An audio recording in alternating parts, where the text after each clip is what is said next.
Y nos acompaña en esta ocasión Claudia, bienvenida, buenas noches. Tú hiciste un reportaje en su momento que quizás no fue tomado con la seriedad que el caso ameritaba, ¿no? Bienvenida. Gracias, Gerardo. Buenas noches, Luciana. Buenas noches. Sí, este trabajo en realidad ha salido el 11 de noviembre del 2013, el primer reportaje con Página 7. El segundo reportaje salió 3 semanas después y hubo un tercero. Los 3 reportajes, Gerardo, lo que demostraban con un trabajo exhaustivo, viajes, recopilación de planillas, porque es complicado y era complicado recopilar las planillas de los proyectos y los desembolsos además a estas cuentas particulares. Se sacaron estos 3 reportajes con mapas también y con estadísticas y ahí se logró consolidar que había una institución que tú sabes que pasaba la gente por la Belisario Salinas aquí en la ciudad de La Paz sin percatarse que millones y millones se manejaban en una sola oficina. Entonces ha sido interesante porque hasta yo como periodista he conocido en esa oportunidad lo que era el Fondo Indígena, ¿no? ¿Y cuál fue el primer indicio para poder iniciar esa investigación, Claudia? Bueno, lo que sucedía era de que al periódico llegaron unas planillas, que eran unas cuantas hojas, unas 5 o 6 hojas, y las planillas determinaban los proyectos, la región, el sector beneficiado, el sector social campesino beneficiado, el tipo de proyecto, el costo y los desembolsos. Lo que me parecía extraño que hayan proyectos como granjas, tinglados, que estén valuados en 1 millón, 2 millones y hasta 5 millones. Había un proyecto en esa planilla que era de turismo comunitario campesino, que estaba más o menos con un financiamiento, una inversión de 20 millones de bolivianos, en una región del altiplano donde básicamente hay 20 viviendas en esa comunidad. Entonces habían cosas realmente extrañas. ¿Qué es lo que ha pasado? Es de que a partir de esas planillas hemos iniciado la investigación y bueno, tocaba nomás irse a meter horas y días al Fondo Indígena para ver cómo funcionaba, y si tuviera que calificar en 2 palabras el Fondo Indígena, eran folders cargados de billetes, ¿no? Porque realmente esos folders entraban y salían con proyectos aprobados, aprobados y aprobados. Entonces era interesante cómo se manejaba este proceso, ¿no? Imaginamos que has hablado con Marco Aramayo en su momento, quien igual hizo la denuncia y terminó preso, falleció en la cárcel. ¿Cuánto ha aportado para tu trabajo de investigación? Sí, en este proceso, Gerardo, que yo he conocido el Fondo Indígena y he sabido el funcionamiento, porque me sentaba a ver cómo funcionaba esto. Sí vi, ahí lo conocí físicamente a Marco Aramayo. No había hablado todavía cuando se estaba empezando esta investigación, porque en esa época Marco Aramayo tendría más o menos 2 o 3 semanas de ser el director del Fondo Indígena. Entonces la imagen era de una persona con sus 2 asesores entrando a su oficina, pero con una presión y una carga bien importante de dirigentes, ¿no? Con los folders. Entonces entraban y salían los grupos, los sectores, los dirigentes. Ya después de que se hizo todo este viaje y estos procesos desde la Chiquitanía hasta la parte del altiplano de La Paz, obviamente tocaba la contraparte y me tocaba entrevistarlo, así que solicité la entrevista y también con el antecedente de esa entrevista Marco Aramayo aceptó, y ahí es donde me dio a conocer que él en una reunión de directorio ya había dado a conocer a la señora que era la directora en ese entonces del directorio, del encargado del Fondo Indígena, que habían irregularidades en el fondo, ¿no? Dentro de estos inicios de la investigación, Claudia, ¿quiénes dentro de lo que tú obtenías como información lograbas identificar como responsables? Sucede que cuando hay la fundación o la creación del Fondo Indígena se han hecho cargo ministerios, viceministerios, sectores sociales, pero en estos sectores sociales había una absoluta hegemonía de la parte del altiplano, ¿no? De sectores sociales muy afines al poder de turno en esa época, y mapeando todo se notaba que los proyectos estaban más en este lado, en el occidente de Bolivia. Entonces era súper interesante saber la cantidad de dirigentes que estaban a cargo de esos proyectos. Pero no hay que dejar de lado tampoco a los técnicos que se hacían cargo incluso de 5 o 6 proyectos de diferentes regiones. Esos mismos técnicos han trabajado muchísimo y han operado años, entonces es un gran número de personas, Luciana, realmente es un gran número, y desde el 2006 hasta el proceso de nuestra investigación, el 2013, lo que hay que evaluar es quiénes han ocupado esos cargos, esos ministerios, viceministerios, direcciones, y sobre todo quiénes han dirigido sectores sociales que, si bien estaban fragmentados y tenían paralelismo, ellos dominaban y podían ir y exigirle a Marco Aramayo los proyectos. Claudia, como comúnmente se dice, a veces destapar el hormiguero produce algunas picaduras. En este tiempo que has estado investigando, ¿has sentido algo de censura, presión, amenaza o algo similar? Sí, claro, salió el primer reportaje, Gerardo, el 11 de noviembre, el 13, dos ponchos rojos en vivo en el canal estatal me amenazaron. En vivo amenazaron con que yo me cuide y amenazaron con tomar el periódico Página 7. Posteriormente recibí mensajes en mi celular amenazándome y fue una censura muy fuerte en realidad para que dejemos de trabajar. Pero ya para ese primer trabajo del 11 de noviembre, los otros dos reportajes ya estaban listos para su salida. Ha sido mucha la presión y ha sido como una bola de nieve que no ha podido evitarse y tuvo que salir Evo Morales para tranquilizar a su dirigencia y decirles de que había irregularidades y de que la Contraloría tenía que intervenir. Fue por eso que se decidió la intervención. ¿Temiste por tu vida en algún momento? Sí, sí, claro. Y en esa época sí quiero aclarar de que también el Ministerio de Gobierno se ha hecho cargo y ellos ofrecieron seguridad privada para mí, para recogerme del periódico, llevarme a casa. Pero por decisión nuestra, del director de ese entonces y mía, decidimos que no y yo continué trabajando hasta que se difundió el último reportaje en diciembre y posteriormente empezó toda la opinión pública a generar muchísimo más rechazo de lo que estaba pasando porque ya se hablaba de corrupción y desfalco, ¿no?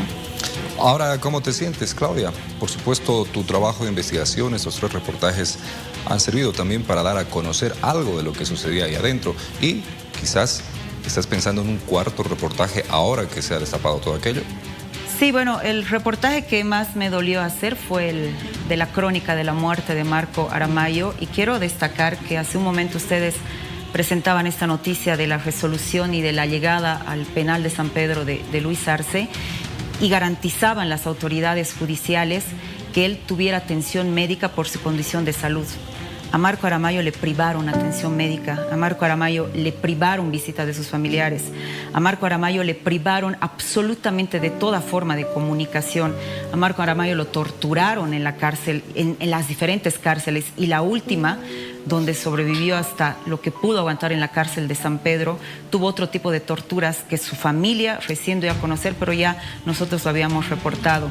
Entonces, hoy vemos a una justicia que está operando en la condición que se debería operar, con la garantía de los derechos humanos, más allá de privar la movilidad, darle salud a una persona privada de libertad era lo que debería haberse precautelado también en la época en que Marco Aramayo estuvo con detención preventiva. O sea, nos dices, Claudia, que en ese momento, y hablando específicamente de Marco Aramayo, la justicia estaba totalmente manipulada.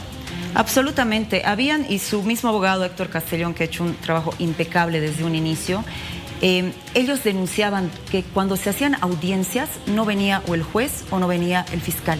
Entonces lo que hacía era más retardación, más retardación.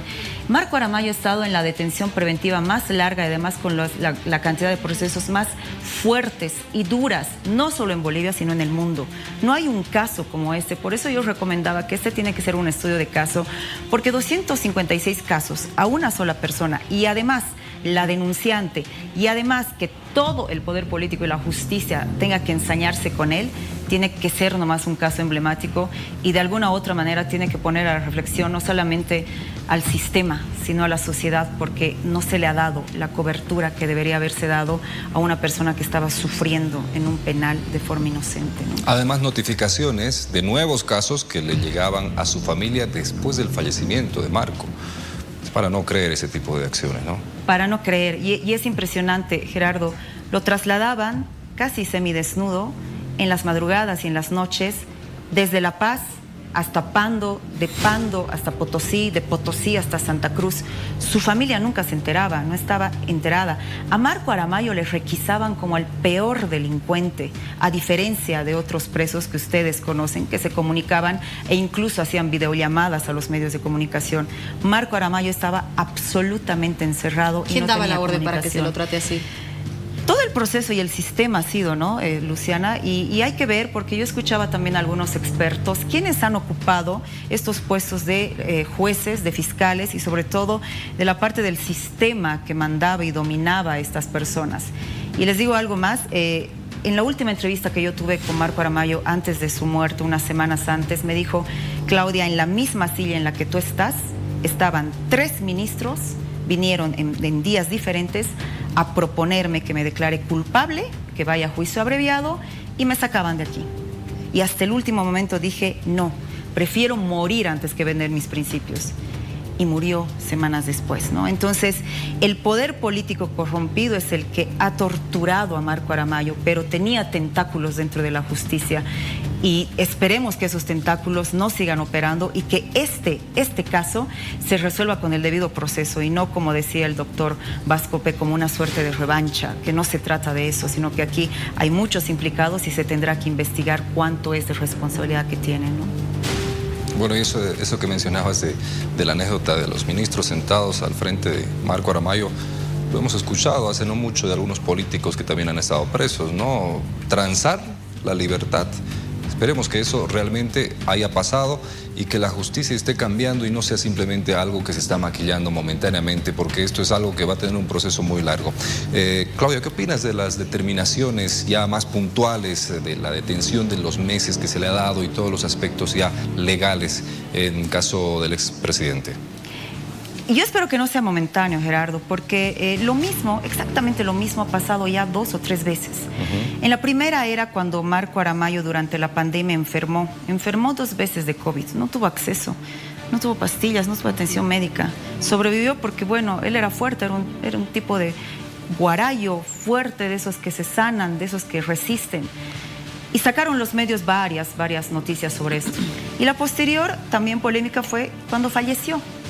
Desde el momento en que fue internado en el hospital de Cotauma en La Paz, los medios de comunicación y la opinión pública también estuvo al tanto. Entonces fueron un par de semanas que nuestra atención giraba en torno a este caso. Hoy día no quisiera que pase lo mismo y de que sean unos días que estemos con este caso y a la semana siguiente venga algo y nos olvidemos. Claro. Y nos olvidemos sobre todo de la familia que ha salido nuevamente, porque obviamente el temor siempre persiste en la familia, ¿no? Y que no nos olvidemos dentro del sistema tampoco de que Bolivia ha sido testigo y muchos han sido cómplices que han ocupado cargos de poder en su debido momento en los 3 gobiernos que hemos tenido estos 20 años, los 3, y que podían haber hecho algo, no para intervenir en la justicia, sino para pedir que se transparente un poco más el caso del Fondo Indígena.